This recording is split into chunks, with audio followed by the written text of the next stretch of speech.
Hi, everyone.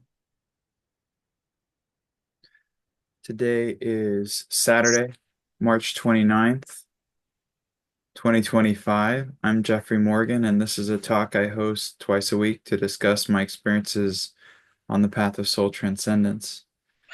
I offer this work through the movement of spiritual inner awareness with the encouragement and support of my friend John Morton, who holds the mystical traveler consciousness, which is the spiritual consciousness that allows us to do the work that we're doing here today.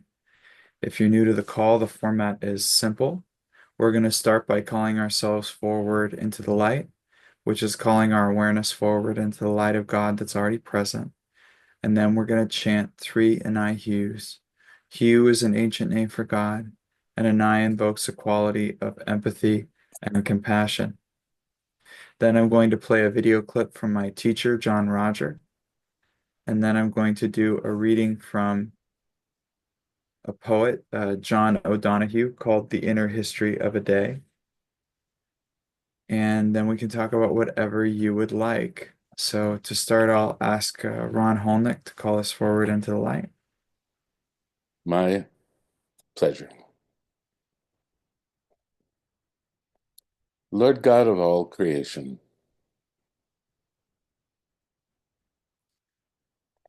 we come forward this morning and we ask that only that which is for the highest good of all concerned be brought forward at this time, keeping in mind that this is always Spirit's intention, that only that which is for our highest good and the highest good of all concerned be present at this time. And for this time together we give our thanks. So be it.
The beatitudes.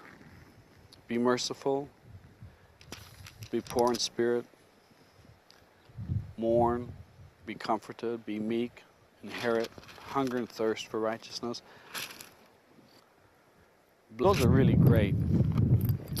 And the greatness of them is found primarily in the person that spoke them. And in the speaking of these, a peculiar thing happened to Christendom that I don't think very many people have really caught hold of. But these beatitudes taught us how to have shame. Just think about it a little bit. These are things that the Lord said to be, to do, to act, to go towards. And I don't think there's any of them in there that I could find fault with. But I could tell you that I have missed or fallen short of every one of them.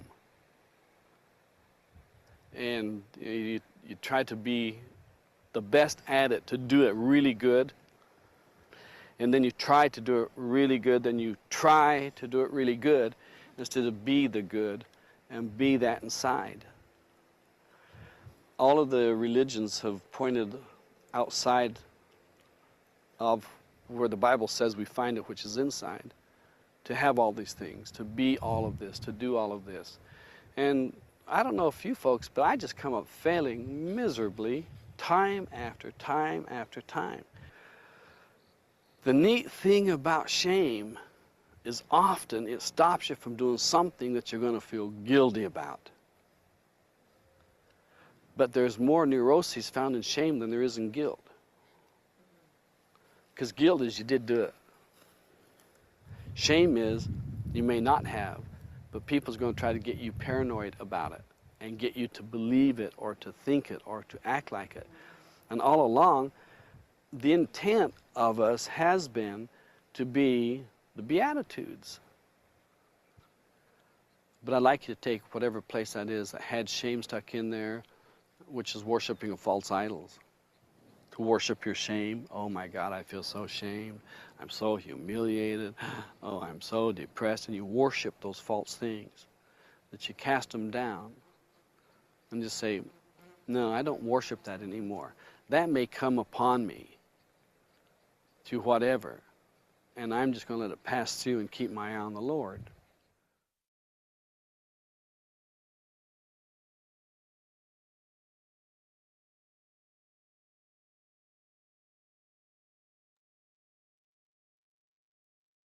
Okay. This is an excerpt from the poem, The Inner History of Day. We seldom notice how each day is a holy place, where the Eucharist of the ordinary happens, transforming our broken fragments into an eternal continuity that keeps us. Somewhere in us, a dignity presides that is more gracious than the smallness that fuels us with fear and force, a dignity that trusts the form a day takes. So at the end of this day, we give thanks for being betrothed to the unknown and for the secret work through which the mind of the day and the wisdom of the soul become one.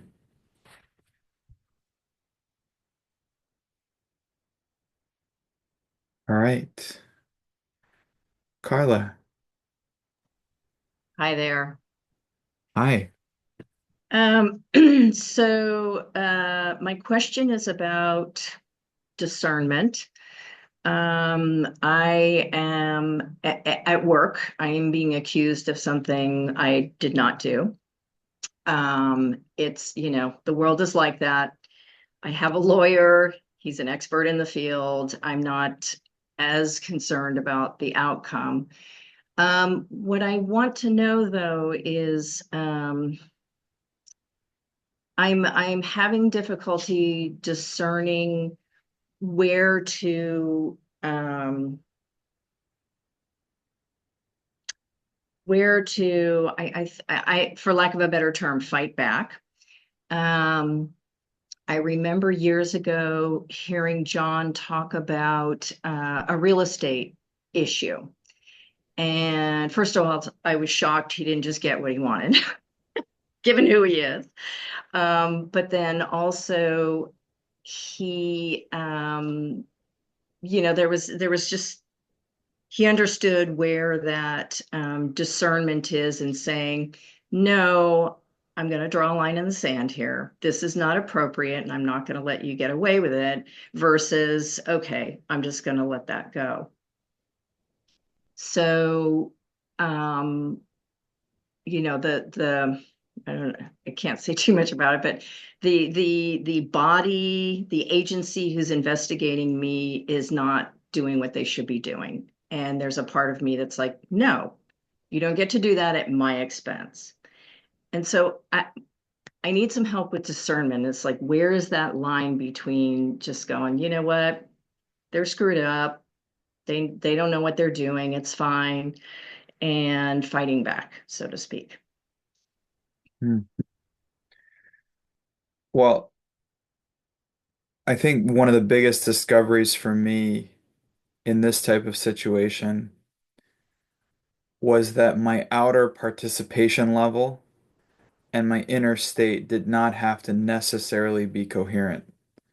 So me fighting outwardly, meaning participating in an action that looks like conflict, is different than or is independent of how I hold my consciousness within me. So I think one of the biggest mistakes people make, they think that the outer expression is something more than simply the cooperation and completion of karma, or even parts of the inner expression. And so, for example, something like this will happen, and the person will say something because they were taught this in a workshop. How did I create, promote, or allow this to happen? But the create, promote, or allow this to happen might have been in a past life. So there's nothing really to learn about, like, well, what can I do better? Maybe there's something. Use everything for your upliftment, growth, and learning is an invitation that allows us to learn everything, use everything as a learning opportunity. And at the same time, some things just happen because they need to balance out. And it's not a statement about you or them, it's a statement about karma, and it just needs to balance out. And there's no fault in it. It's just the action was started and now it's getting completed. But more importantly, the question became for me, from where am I sourcing this action? And I think, we just saw an excerpt of JR talking a lot about Jesus. My experience, not being raised in that and reading it for the first time, I was like, wow, here's a guy who's really particularly interested in our inner process more than our outer process. He's telling people you don't have to follow these rules strictly, prioritize taking care of each other. And then he's telling people if you sin in your heart, it's already happened. Like if you have somehow done something in againstness inside of you, you might, it doesn't really matter how it shakes out physically. You already have the againstness going. So for me, the primary concern in any situation like this becomes how do I get to a place of peace that may surpass the understanding of the situation? If you're like me, you probably have an ego. And when somebody does something like this, my defense mechanism becomes how dare they? I do so many good things for so many people, and I'm so kind. How could they do this to me? They didn't do this to you. They completed the karma that they had to complete and now they're helping you complete the karma that you need to complete. You're just dancing, you know? The waltz is playing until it's done, and then it plays a foxtrot, and then if you're smart, you change your dance step because it's a different rhythm, but it's not personal. It actually reminds me, I was I went to primary school initially at a private school in Santa Monica with a lot of kids who were a lot more wealthy than me physically. And it was like really in fashion for parents to send their kids to cotillion. So my parents sent me to cotillion. And I remember it was right near the Playboy Mansion at the time, which I thought was kind of ironic. Um, but I was sent and I was really young and it was super uncomfortable. And they were teaching you all these dances and how to serve punch correctly. I learned a lot about pain because these nice young ladies would step on my feet a lot, which I didn't like. But you start to realize there's just a rhythm. It's like, okay, now it's time to serve punch. Okay, now it's time to dance. Okay, now it's time to get my feet stepped on. And you start to understand it's not personal. None of it was. It never was. And we have this thing like this spotlight disorder that thinks that the entire world revolves around our discomfort, you know? Oh, this person was sitting at home. This person who's investigating me was sitting in their cubicle with like an old school 19th century, dastardly mustache and a top hat, going, how can I mess with Carla? You know? and they just think about you all the time, thinking about ways to mess with you. Or they have a stack of files this high on their desk and they really want to get home to relax because they're overworked and they're trying to just do what they think is right because they have a karma running about what right looks like. And they think that, there's so many instances where the bad guy gets away. They're finally going to do what's right and the bad guy won't get away, except you're not a bad guy. You just happen to have a karma of false accusation that they're fulfilling very nicely for you. So it's it comes back to that Shakespeare phrase, right? Like all the world's a stage. We're all enacting plays for each other to assist each other in completion. It can be very uncomfortable and you can have preferences. The one thing that we don't have an excuse to do is to withhold our loving. And when we build that case that I was talking about, the how dare you, one of the first thing we do is to make them into a them and inherently objectify them. And we see them as a them and we put distance between us. And then we create that separation within us. And that's a withholding of that loving that I'm talking about. And I'm not saying this is an ideal or a standard. I'm saying this is a health process because the withholding of loving leads to disease in the consciousness and in the body. It leads to sleepless nights and upset. So for me, when you asked about discernment, I think there's a level of discernment that's called render unto Caesar that which is Caesar's, which is called whatever level we are expressing on because we're multidimensional, carries with it a responsibility, a response ability that means that we're going to cooperate with that level. It's like you have a body, so we have to cooperate with that level. What does that mean? It means going to the bathroom once or twice a day, a couple times a day. It means bathing. It means going to the doctor once in a while. That's a responsibility level with the body. So there is a level where, for me, we got to cooperate with the flow of the karma and the physical, and that's just part of the deal. So if it's an investigation and it's not, now the discernment comes in where once you've cleared out all the againstness inside of you and you get to a kind of a silence or quietness in there, enough for like you've dimmed down the noise enough so that you can hear or at least you can sense the direction of the energy, you may be guided to surrender. I know people who have been in, I've heard stories of people in negotiations where they actually called John Roger in to mediate because he was, at the time, in the early days, my understanding was he was a bit more involved in some people's 10% level when MSI was pretty small. And he attended this mediation, and it was two people in the movement who had gone into business together. And I talked to one of them, and he had all the paper trail and all the justification, all the proof that said that he was right, and he was actually owed like $80,000. And the other guy, who had basically been skipping out on work and not showing up for clients, the whole thing, he actually owed he actually was claiming that he was owed $30,000. So you see, you have a bit of an incompatibility there. So Jared's coming in and mediating, and the the person that I was talking to said inside of his consciousness, he heard Jared's voice saying, "Jump. I'm only going to give you this opportunity once every, 5,000 years. So jump." And so at that moment, he just gave up and said, "Look, I'm going to give you whatever, $20,000, but we're going to sign a settlement agreement that JR approves that says we're done on every level, karmically, personally, we're done with each other." And so he just gave in and said, "You know what? It's not worth the karma of this." So that does happen. But there's also, for a lot of people, they will have a karma around cribbing, complaining, but being stepped on and allowing themselves to be stepped on by other people.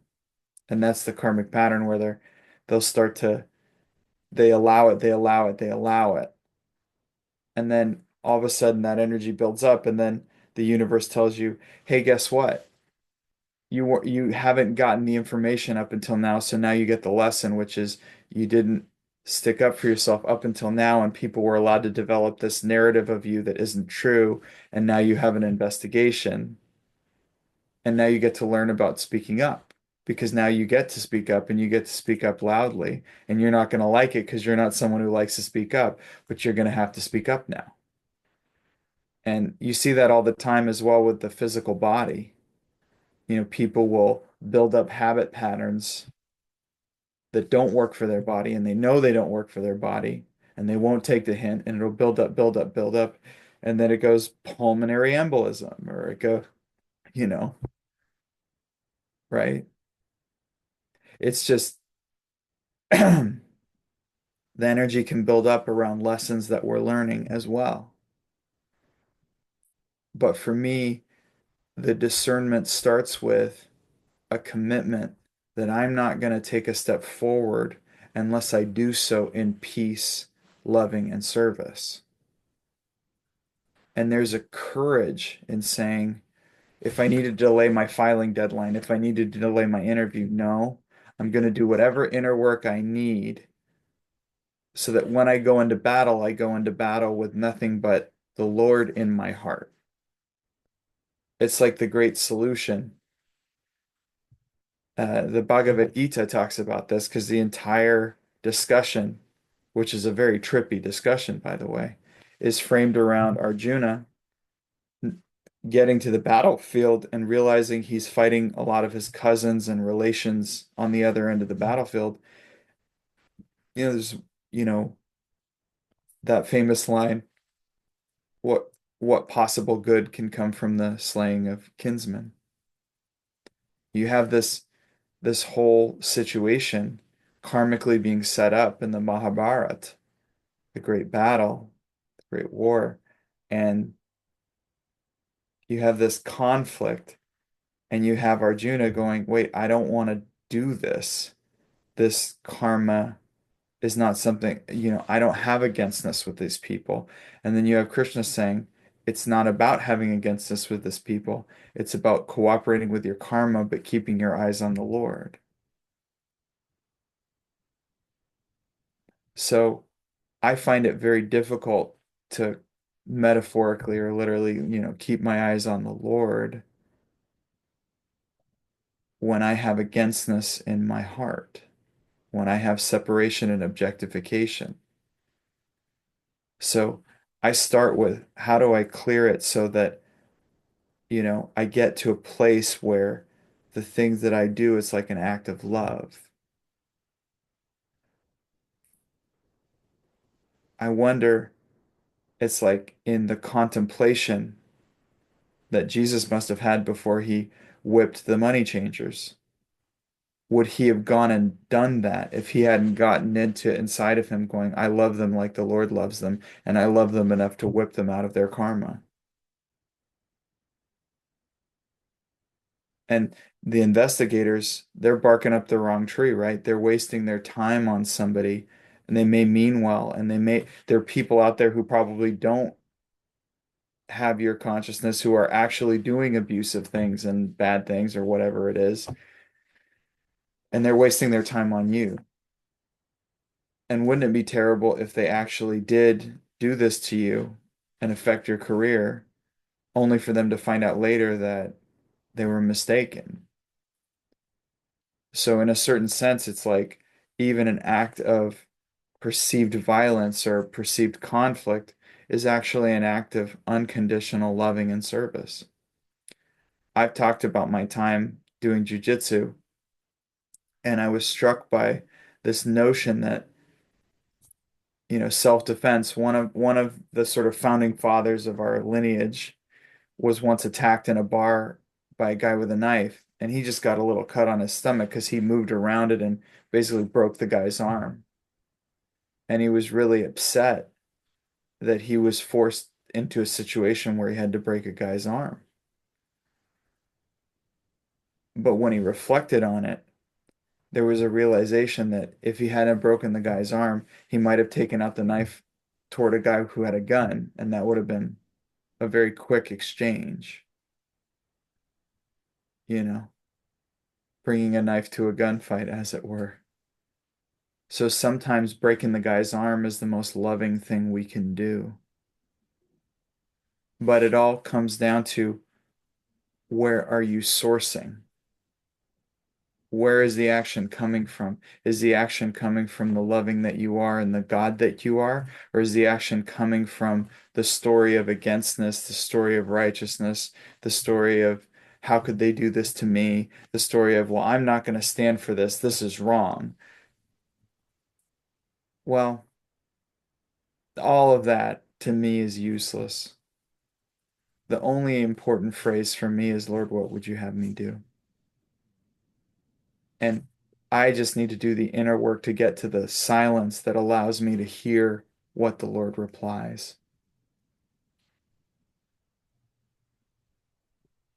All of that makes a lot of sense. Thank you. And I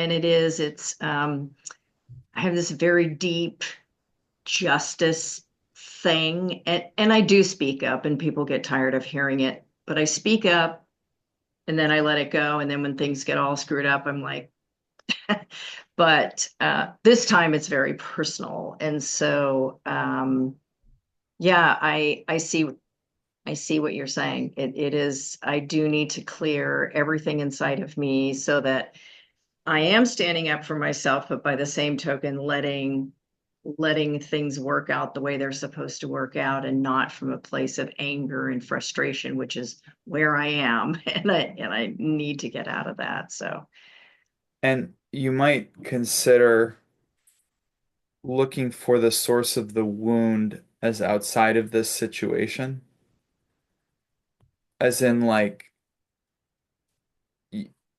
allowing your associative mind to go, wow, this feels like when I was in kindergarten and I was accused of blah, blah, blah. mm, You see what I'm saying? Like, yeah, so your reaction level might be layered around different experiences that you accumulated, and that like your basic self may still may have in there as a reaction pattern. You know, sometimes things happen when we're very young and we say, I'm never going to let that happen to me again. And then it becomes a kind of a jagged edge in our expression with people. And so it can also be useful in terms of the way that you interact with people moving forward. As you clear this, it may soften that as well. Because there's an interesting discipline. It's like, I'm not going to say it unless there's loving underneath it or around it.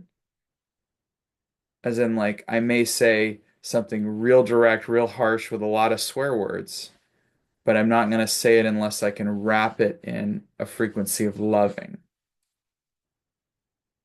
right. Yeah, that makes So sense. it may have, you working on this may have larger benefits for you Oh, I'm sure. in that respect, because it'll be like, ev my thing is, even if I have a very harsh or direct communication with people, I want them to know that I love them in that harsh and directness, and that that's just the form that love took in that moment. Yeah, I've had those moments, so I get what you're saying.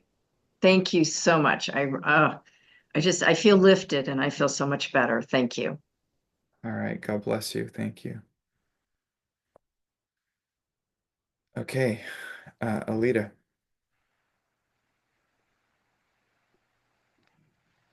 Hi, Jeffrey. My question is about we've heard Jared say, to be careful what you put out and what you say, that you might get it, and also superstition. And it's around the fact that we have had our house on the market now for quite a while. And there've just been niggly little things that just keep coming up to get handled and things. And the house is in good shape. It shows well, blah, blah, blah. And the other day, my husband made a comment. He said, it's like this house doesn't want to let us go. And I thought, oh my God, that's exactly what it feels like. And I love this home, but we are ready to move. In fact, I feel like I'm already out of the house, even though I'm in the house. But the one thing that we've always said, the both of us, and maybe kind of like in a flippant, jesting way, is, this is going to be our last house. We're going to be here, and we're both going out and pine boxes. We're going to stay here till we're dead. So the other day I thought, oh my God, I've been saying that all that time.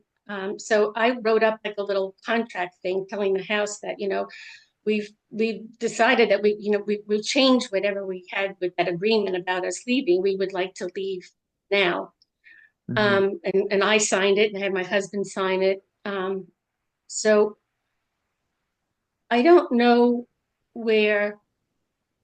Can it be anything psychic or superstitious? Or, I even went, people have been seeding for me. I even went and I planted one of those St. Joseph statues in the front and whatever. So I don't know if there's anything that would be anything to clear, or if you have any kind of input. Yeah, I think one thing to consider is that we work in the highest good of all concerned. So when you seed and when you do this work for the highest good of all concerned, that may not be the highest good of your preference. Okay. So what often happens is there is you will have an urge to sell the house, and that urge will be in alignment with a karmic timing around a window that allows you to sell a house, because there is in fact karmic windows for a whole lot of stuff. There's karmic windows for new jobs, there's karmic windows for loss of jobs, there's karmic windows for death, there's karmic windows for selling property and buying property. So you may have a timing that you prefer, or you may be sensing the timing is coming. But to a large extent, it's the product of timing. It's just there is a window that's going to support you selling the property. Okay. It's really interesting. This is something new because we've been very fortunate with properties, even during like an energy crisis when nobody else's house was selling, ours sold, it sold for more money. And anything that we've ever done in the past has been a 1, 2, 3 process. So this for us was like, oh my Yeah, God. so you're just giving a perfect example. It's like, for example, people will try to fearmonger with their friends and say, "Oh, there's a war here, there's a recession here, and all this is happening." But we can't forget that individual karma will be served. There are people who are living quite well in a war zone. We have to always remember that your individual curriculum, your individual experience will be served. So it's not really about the state of the market. It's not really about whatever. It's about when is the time for you to sell the house. Okay. Now, there is something to be said for clearing and blessing the house and making it warm and welcoming to potential buyers. Because, like, if you have an entity walking around saying, don't buy this house, don't buy this house, then yeah, I mean, people are not going to buy the house. So I've assist, you know, I've worked with people definitely to like clear their house and bless their house. And you're a minister, so the ministerial handbook has like a really good technique for blessing the house. That's incredibly powerful. I don't know if you could have friends over to do that. But so there's a way in which you can make it very, very warm. And certainly what you're talking about making declarations of like, oh no, we're gonna be out of this house in a pine box or things like that, that can get in the way of your consciousness for sure. So like you get an offer, but you have a skewed perception because there's some part of you that feels that agreement's still there. So I think you writing that out is a very powerful way to work with your basic self. just so you're not going to subconsciously sabotage the sales process. Yeah. Yeah. But we don't work with black magic or white magic or any of that other stuff. So it's not like you write it down to make it happen. Right. You write it down to make you available to make it happen, for it to happen in God's timing for the highest good of all concerned. We don't see, we don't know the whole picture. And that's why we say for the highest good of all concerned, because we just don't know. And I've given this example before, but it's like you talk to people who are like went through hell, couldn't get on the plane, tried to negotiate, tried to pay extra money, couldn't get on the plane, and then the plane crashed. You go, well, thank God I missed that plane. Right. It may be a situation where the economy changes or something happens, and you go, thank God I have this property.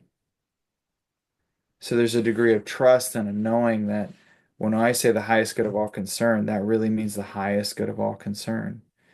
And it's funny that you talk about be careful what you wish for, or be careful what you put out because you might get it.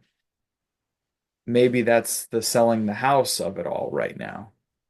Because if you sold the house, the 1, 2, 3, sell the house like you did last time, there's some other effects of that that you wouldn't like. So there's part of the seeding and the highest good of all concern is going, wow, maybe I'm actually in the best of all possible worlds right now. Maybe it's actually for my highest good to hold on to this house. So,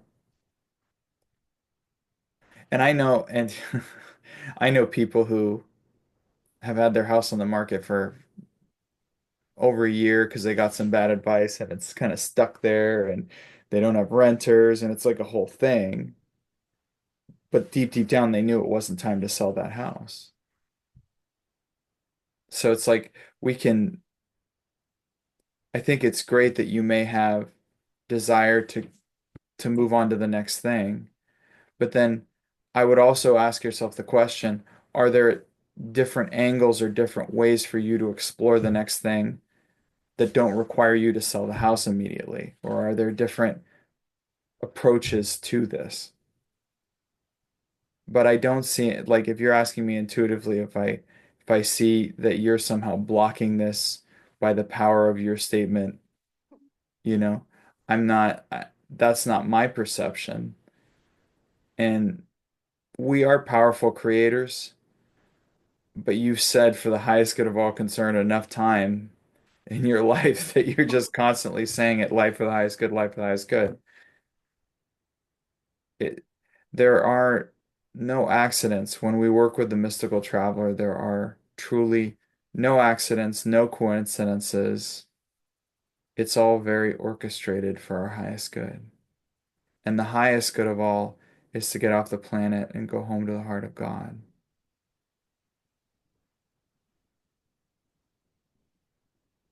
And I think what I really just got here is just accepting the fact that that everything really is proper the way it is right now. And when the window of opportunity is open is when it's open. There's nothing that I can do about that. Um, and I have done house blessings, and I've done the one that they do online, and I've done seminars here and light columns. I mean, this is like when people walk into my house, it's always like, oh my God. And people that are not in the movement kind of don't know what it is. I mean, I know what it is. All right. So it sounds like if you're stuck there for a little while, then it's a pretty nice place to be. Oh, it's like heaven. I absolutely love this home. All right. Thank you so much. Thank you. God Okay. bless. Right.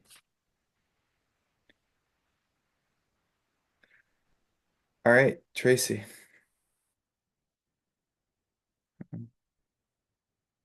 I don't hear you. Hi, sorry Hi. about that.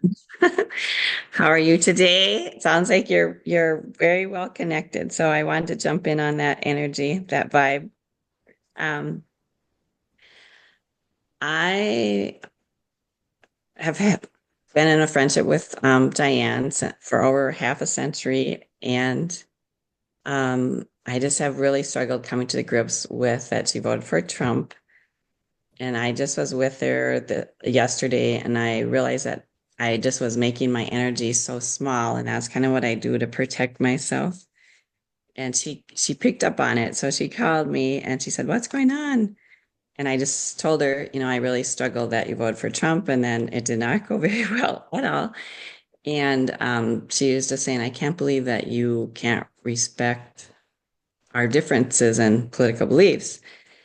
And for me, it's not about political beliefs. It's way bigger than that. It's about human decency. And, it's not political for me. It's really, um, anyway.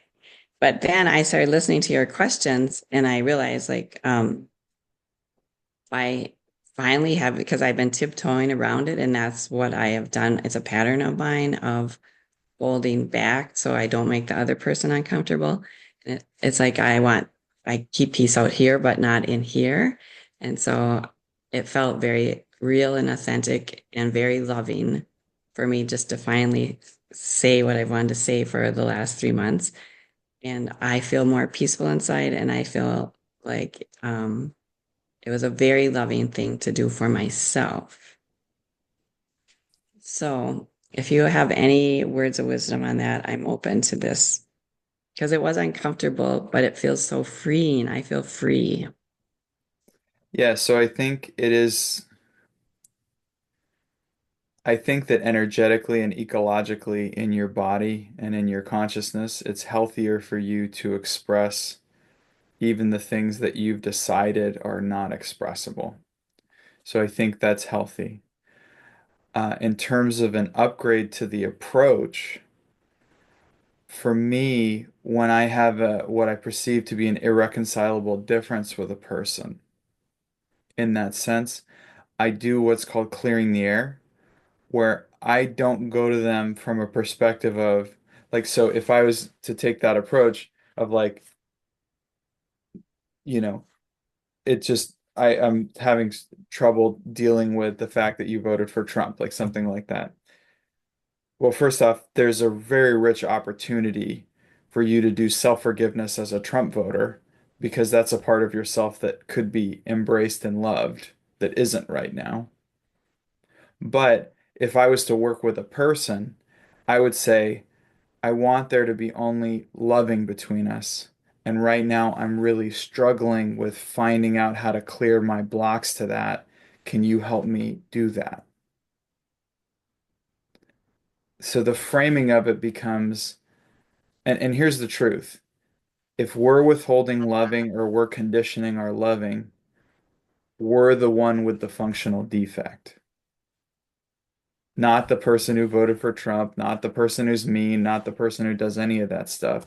If we have come up with an excuse to withhold our loving, we're off track. So it's a very accurate statement to go to a person and say, I don't know how to break through this. Can you help process this with me? And that's if you want to stay close to the person. If you want to be close to the person and you've been close to the person for 50 years, I think you said, if you're that close and you're disturbed by that action, but you really do just want loving between you, then you come there going, I just need your help healing this because I just want there to be loving between us.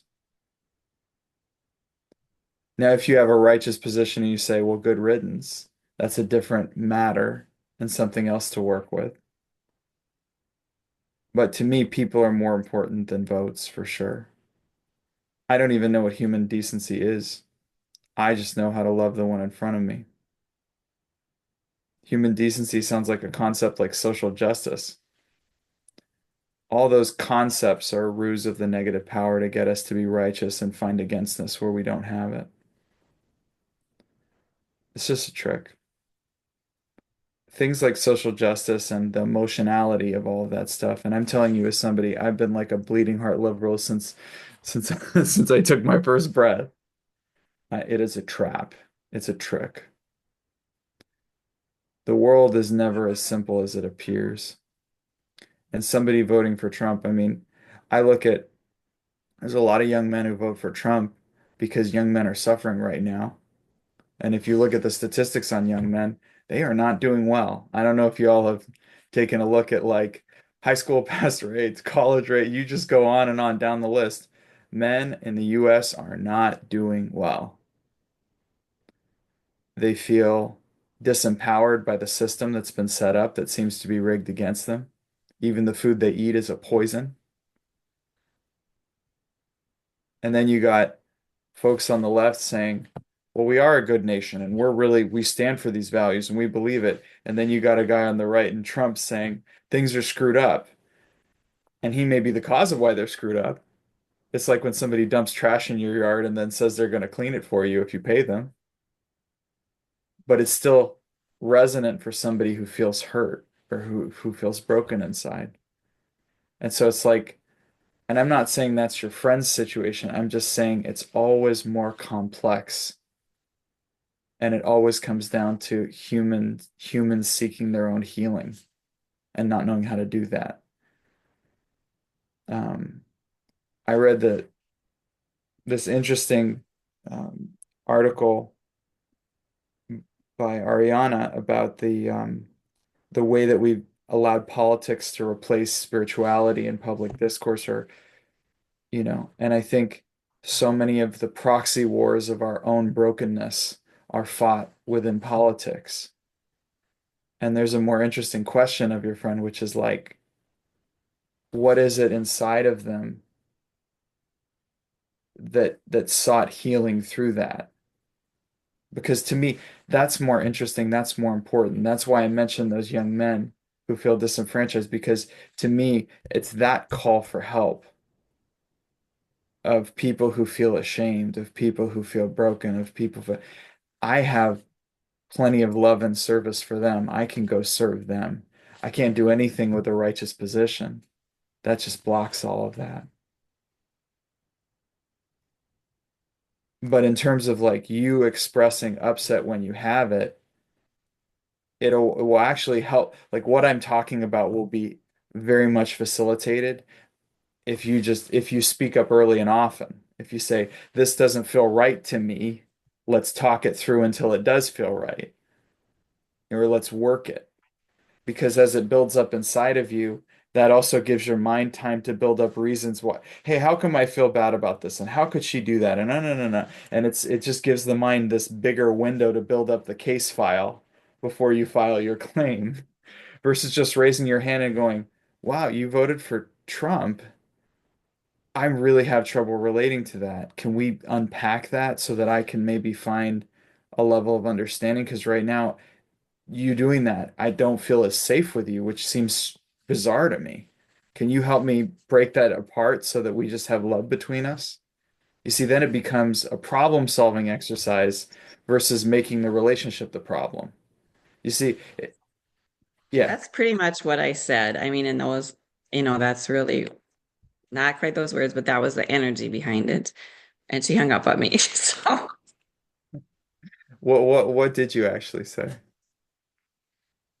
I said I was struggling that she voted for Trump and I didn't I wanted understanding, like help me understand this. And then she just went, whoa. But I think the relationship has been over probably for about 20 years.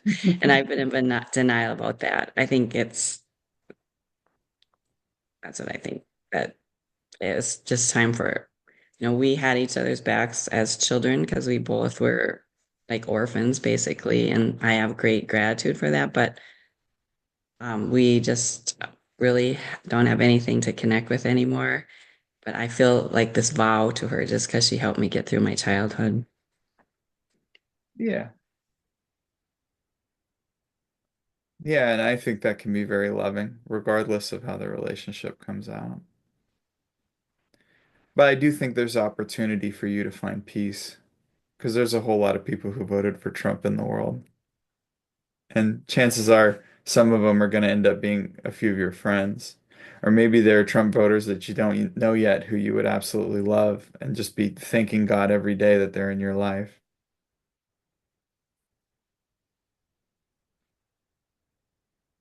You might also unpack, because it's weird, like I don't see, I see things through a lens of systems. all I see right now is a system that was thrown out of balance that's attempting to regulate it. It's attempting to return to balance. So I don't necessarily see people in againstness and the things like that.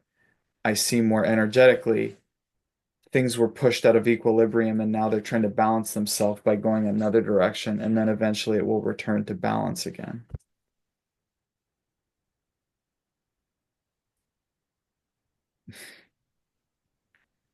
But Thank there you. but there's a way to heal that in you about the whole Trump thing. Because I just don't think it's determinative of your activism. Your activism is going to happen if you have karma to do activism. But in terms of associating people with their political motivations or not wanting to be close to somebody because of that. And you said that your relationship was over for 20 years, but I doubt they're the only person that you've had this friction with in existence.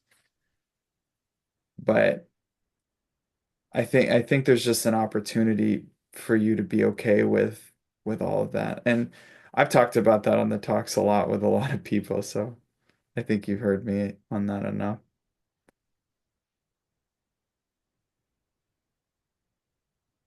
Well, that I guess that would be my other question is, do you just have to come to a place of acceptance when you know there? I mean, we all have a lot of unconsciousness. I have tons of it myself. But with when you're in a relationship where okay, where they are very unconscious of their actions. Do you stay in that relationship? Do you, because you can't force someone to become conscious. Yeah, I think that people I think that people mock up different purposes of relationship. And the one that's real difficult is I have a relationship with this person so they can behave the way I'd like them to behave. And I think that if you tend to have friendships with people who are somewhat unconscious and thoughtless about their behavior, that's because you're attracting those friendships. And not because it's wrong, it's because you probably have that karma to work. And there's something that you're learning from that, there's something that you're completing in that. It's not wrong or right. It's not wrong or right. It's just that's the karma that you're working. Got it. Like you could try to psychologically analyze it and figure out why do I keep attracting this? Why do I keep attracting this? Well, that's one approach. But if the evidence is whether you could like trip and fall and you're going to fall into a relationship like that, it means there's something that you're completing through that action. And then I go, well, if I'm going to have that experience, what's the most loving, joyful, and fulfilling way for me to do that? It's a different approach because it's kind of a surrender. I mean, there are people who are very strategic about their friendships, like I'm only going to associate with people who add this value to my life. And I think that there is often indication when a friendship is not working for you anymore, it doesn't match energetically, and there's that. But people being unconscious or thoughtless in their behavior, if all relationships are inside of us, then it's how are you working with the part of you that is thoughtless and all those other things and unconscious? Because that's ultimately what you're working with other people. So it's like, do you do the self-forgiveness? Do you work that process? Well, and how do that's my question I keep asking myself. What am I unconscious of? But it's hard Well, to by make those. definition, it's unconscious. No, it's more about the judgment of it. So do you do forgiveness as imagine you're the unconscious person. I forgive myself for judging myself as unconscious. I forgive myself for judging myself for missing things. I forgive myself for judging myself for accidentally causing harm to people. I forgive myself for judging myself for not keeping agreements. I forget you just go on and on and on. Anything you judge and the best part is you have these wonderful mirrors who will give you everything to forgive yourself about because it's basically everything you judge them about. So you just do self-forgiveness on that until it starts to feel real neutral. Does that make sense? Mhm. But you start to have a sense of humor because you start to recognize there must be a part of me that really wants to have this experience if I keep attracting this. And then you can also get to know that part of you and understand how it's serving you.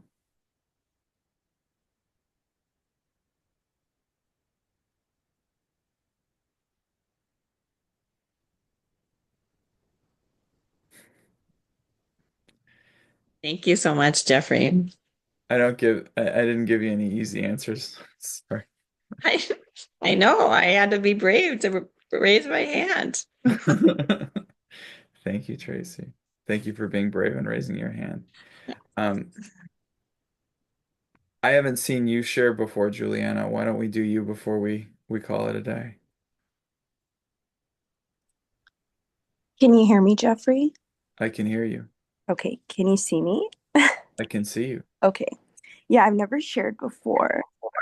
Thank you for calling.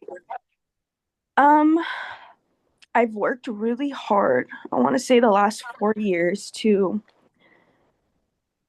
do something scary, which is something you've done, I want to say, which is apply to law school, go to law school. And no, I don't have anybody in my family who's done this. Like, I didn't get the best score.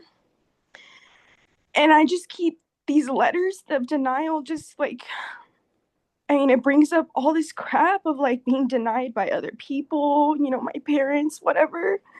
And it's just even bringing up all this, like the shaking. And I'm just like, keep getting told, like, you just got to wait for the one school. And for me, school is like my ticket out from, everything for freedom so I can have, everything I've always wanted. And I just don't, it's like eating me up. I just want to know where I'm going to go, where God wants me to go, and if it's all going to work out. And I know it's going to work out because I've been showing up to these talks and I've been in communication with God, but it's free. And, my head's like, well, you're not going to USC, you're not going here, you're not going there. But it's like, I know there's a spot for me. So anything you can share for someone who's going through something like this Yeah, and how to just not let it eat me alive. gotcha. So I think our capacity as humans, I'd say one of the most important human capabilities from the beginning is our ability for story, our ability to create stories. You can go back to like the Paleolithic era, sitting around the fire. It's like we learned what it is to be human through a process of storytelling. And storytelling is a very powerful way for us to work with motivation. So what we do, and can you hear me? Because your face is freezing a little, so I just want to make sure you can still hear my words. Yeah, I can feel you. Okay, cool. Yeah, yeah, yeah. So what we do is we will mock up when we encounter adversity, we will mock up a conditional reality that says, oh, I just got to wait a little bit longer and then this will happen, and then this will happen, and then this will happen. And we'll project into the future in an attempt to create motivation inside of us to overcome the adversity that we feel we're experiencing. And that works really great, except what'll often happen is life does not occur in the way we mock up in our mind. And so this thing that became the carrot that was bringing us forward and keeping us engaged in the game becomes then a mallet that's hitting us over the head when it doesn't shake out exactly the way we thought it should. Yep. So I want to just dispel a couple of myths for you. So, number one, nobody knows what the fuck they're doing. Nobody. Nobody has any idea. Everybody is winging it, and everybody is doing the best they can with what they know. So there's nobody's like, I don't have it figured out. I make so many mistakes every day. Okay. The second is there is not a correlation necessarily between IQ test scores and success. Okay. One of the most successful lawyers, one of the richest litigators I read about, went to Southwest Law School, I think. He was a which is right by my work, 5 minutes. which is a Cal Bar school, so it's not like a big whatever. It's not going to Yale, Um, but I mean, when he cashed his last check for $1 million, you think he cared about Yale? no. No. Actually, there's a fun book that I read back in the day, though. I know for a fact that Angela Duckworth actually isn't focused on this anymore in her career from my work, but the book Grit. She talks a lot about the fact that it's not the people who necessarily had IQ, it's the people who have this elusive quality called grit, which you could say is determination, it's resilience, it's that ability to endure. Okay? And John Roger would always say, he or she wins who endures to the end. The truth is, we think, and this is where the whole mock-up in the story creates problems for us. A lot of your experience level in this life is not predetermined, but the curriculum or the opportunity or the window or the whatever of it is to a large extent set up for you so that you can learn specific lessons and have specific experiences and do specific things in your life. It's not deterministic in the sense you can think of it more like if your consciousness is a car, the karma that you came in with is a set of roadways that you can take toward a specific destination. Mhm. And you have a lot of freedom of choice within that realm. You even have the ability to, you've seen people do this, just drive off the road. That's like getting all drugged out and not engaging with your life. Unless, of course, drugs happen to be part of your karma, then I guess it's just another flavor of driving. But you have a lot of freedom of choice, and there's a whole lot you can do with that choice. But it's not necessarily constructive to look at feedback from the universe as a value judgment about you personally. Yeah. Right? You getting rejected from law schools just mean that that's not your law school. It's nothing more, nothing less. It's like, oh, but I wanted to go to Loyola. Okay, but Loyola is not your law school. Mhm. It's not about finding the law school you think you should have. It's about finding the one that will give you the experiences you need to be resilient, to be strong, to be resourceful. You understand? So it's not, in many ways, law school doesn't really teach you how to practice law at all. It teaches you a different way of thinking and breaking down problems Mhm. that you can use in a lot of places. So it's going to contort your mind with the whole Socratic method and all the ridiculous testing and all the other stuff in the bar exam, which also has nothing to do with whether you're going to be a successful lawyer, is very, very hard. And it's more about resilience and more about a marathon. Yep. And none of these have anything to do with whether you will be successful or whether you, like, I know people who went to Yale Law School and it's like they did nothing with their life. Mhm. Nothing with, because they didn't have the karma to do that. Mhm. Your success, I mean, you wouldn't even be going down this path and doing all this work if you didn't know deep, deep down in your consciousness that there's some things you're going to be doing in the physical level. You're going to be going out and doing things that other people in your family and your genetic, psychic genetic framework, they just weren't doing that. Mhm. That's not, but you see, you've got it framed up in a standard and like a, oh, I need to do this so that I can be the first one in my family and then that'll make a statement about this. Man, you've been in so many bodies with so many families and you've been so many people. It is none of that. Mm, It is about you expressing what your soul is here to express and experience, and doing it with loving and doing it with service and doing it in a way that reminds you you're divine. mm. Always in service. Exactly. And this whole thing of becoming a lawyer, you probably have an urge to do it because you got karma to do that. Yeah. It's like when, look, when I I, be a lawyer, always. right, when I took the bar exam, I was in such depression because, and this is going to sound weird, I literally couldn't, I didn't know how I could do it better. It was like, I'm pretty sure, I was like, if I didn't pass this, I just don't think I'm going to pass the bar. Mm, And that's where my mind went. When I checked inside in meditation, all I heard was, you think we're going to let you off the hook that easily? No, I needed to become a lawyer because I had karma to become a lawyer. You know that you have karma to become a lawyer. So if you have to go to a Cal Bar school, if you have to go to a mail order law school, if you have to do whatever you got to do, you just do it because it has nothing. Look, school is a karma. There are people who have really good karma with school. I don't know if you knew that. There are people who like, I know these people who like, they just have this gift for acquiring additional letters at the end of their name. mhm. That's great. It's a great conversation starter at a cocktail party. Yeah. But none of this is about value. None of this is about you. You are divine. Your ultimate destiny is to know yourself as the beloved and to return to the heart of God.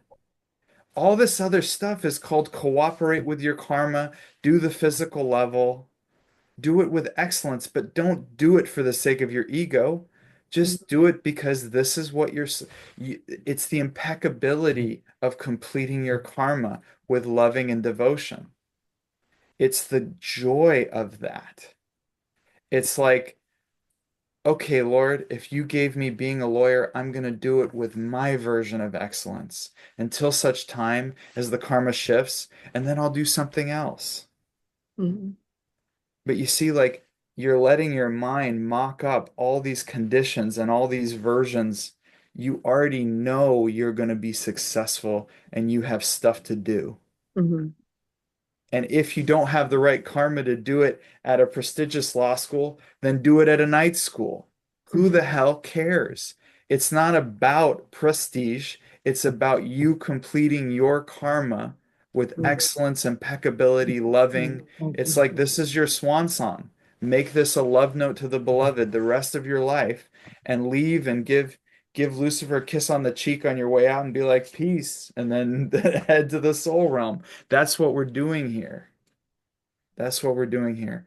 So look, the reason I'm so emphatic about this with you is I ran this same garbage on myself for years.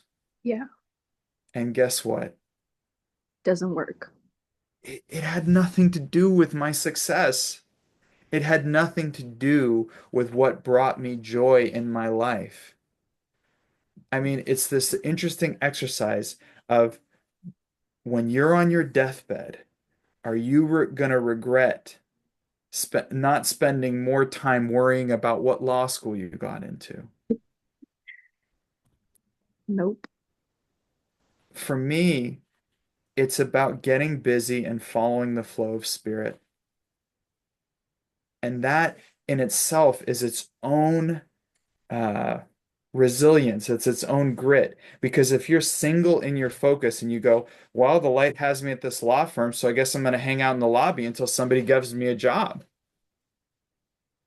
Well, I don't have scores for law school, but the light has me getting this paralegal thing and working in the law firm and then getting into law school.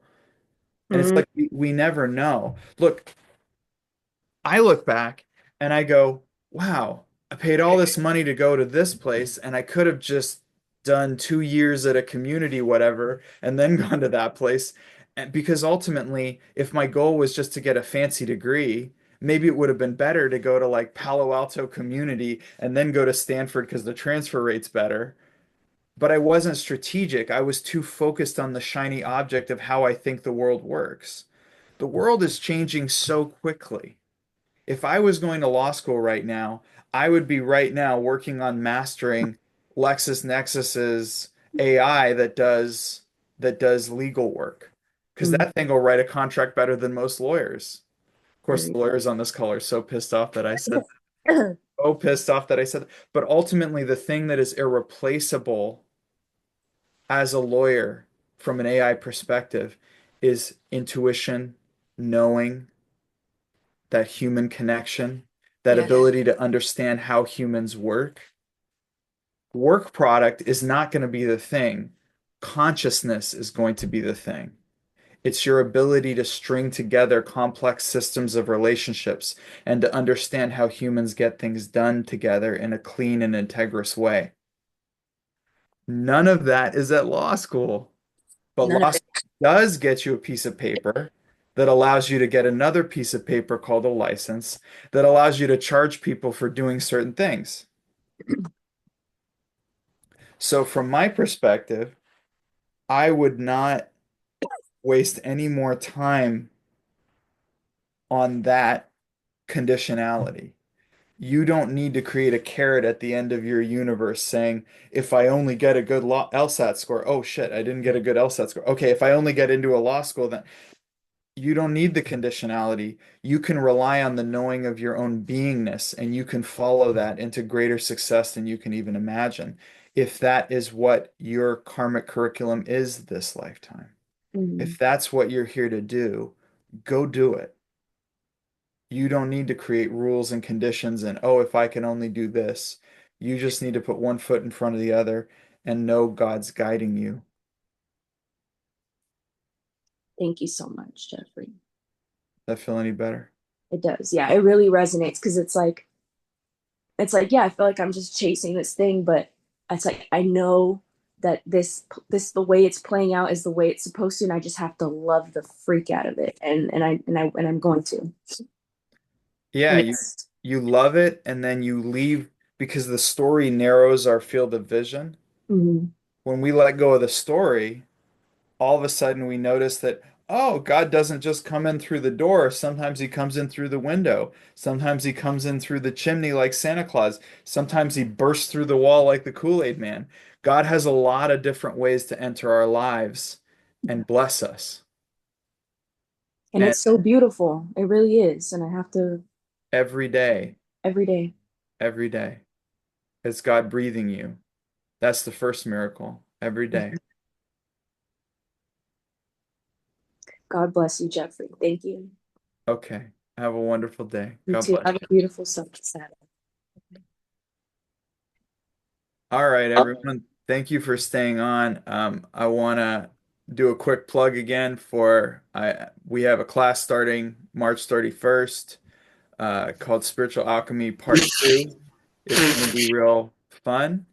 And yeah, so register. There's a link in the chat. If you haven't registered, it's going to be a fun class. And then, of course, Best of Super 2 on May 24th with John Morton, Michael Hayes, and myself taking sharing for hours and hours and hours. The energy will be real sweet. Insane.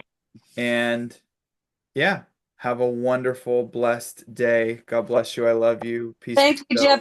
Thank you.